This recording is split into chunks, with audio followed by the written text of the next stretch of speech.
This is June 26th. They're expecting a new brother. The beginning of June, they get out of school. And it's only a few days later. They're in their summer vacation. I said, okay, then why are you calling to ask me if I know where she is? She said, because nobody's heard from her or seen her in 3 days. She hasn't shown up. And that's not like her. And I said, yeah, that's not like her. She was driven for her job. And so I made a couple calls and I found out that she was in jail. So now the boys wonder why they can't see their mom. She had a summons to appear in court and she just didn't show up in court. So they ended up putting her in jail for 2 months.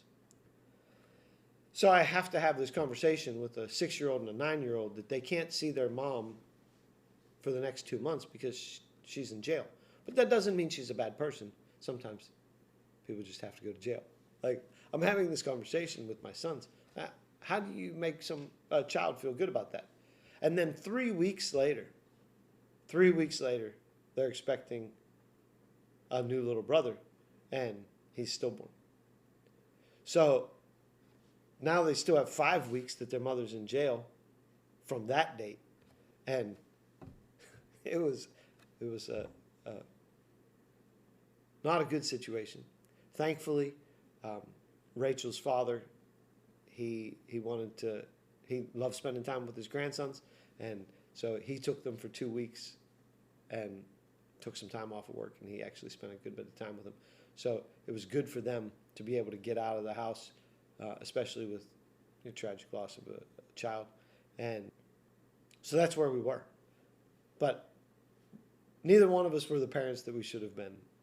And I know it was not an easy time for a 6-year-old and a 9-year-old to have 2 parents that were depressed and 1 parent that was in jail, biological parent. So after we lost Xavier, it was just kind of a somber, depressed atmosphere all the time. And we quite literally started playing video games all the time. Like, she and I were playing video games and letting the kids just watch shows and play video games. And if they weren't hungry, then we weren't really interacting with them. They were just kind of doing their own thing. And which, they didn't mind. They got to kind of do whatever they wanted, but it's not good parenting. And that's not how you show their kids that they're important. What you're showing them is that, what we were showing them in that moment was that losing a child we never knew outweighed spending time with children we have. And a lot of times people don't really see what their actions are speaking to other people, but as a child, that's what it speaks. And they just want our attention. They want to feel loved by us being engaged with them and them feeling important. So we definitely did not make them feel important for about 6 months. But it was about 6 months later where we're talking about the possibility of another child. And, I was worried about her mental state because what if it happened again? That was literally the way I was thinking. And, I had no concept of spiritual authority at that point. I mean, even though we were in a church and we were growing and we were highly involved. I mean, at that point, before we lost Xavier, we were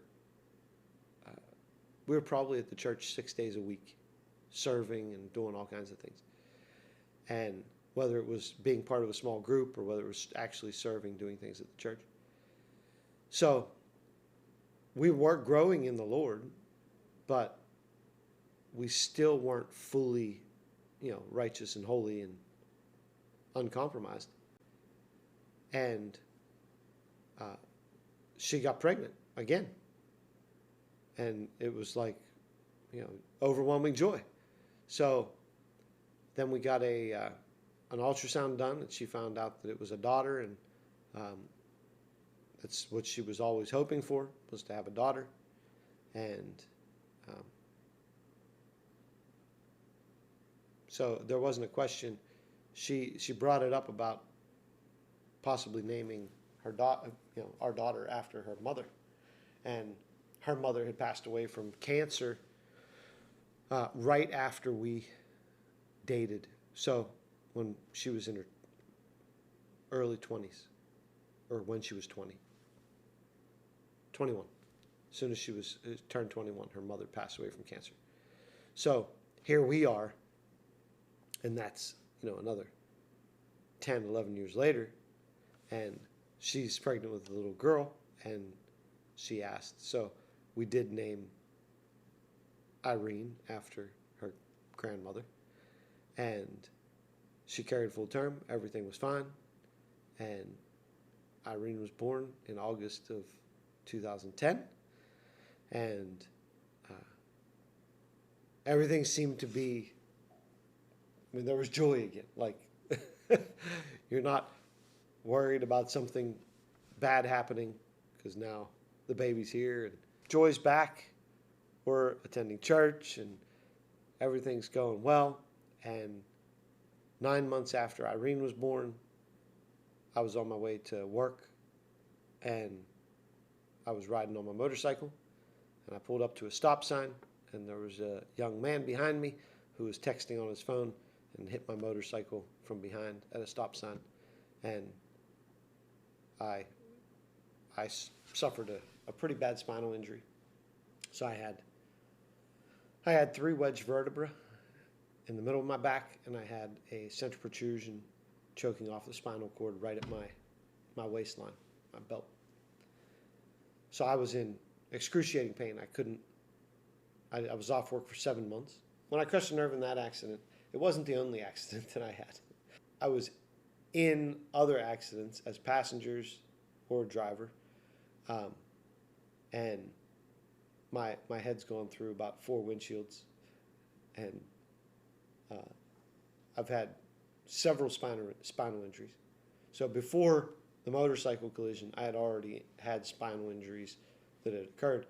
But for the most part, the nerve problem with that first accident, it was mostly okay.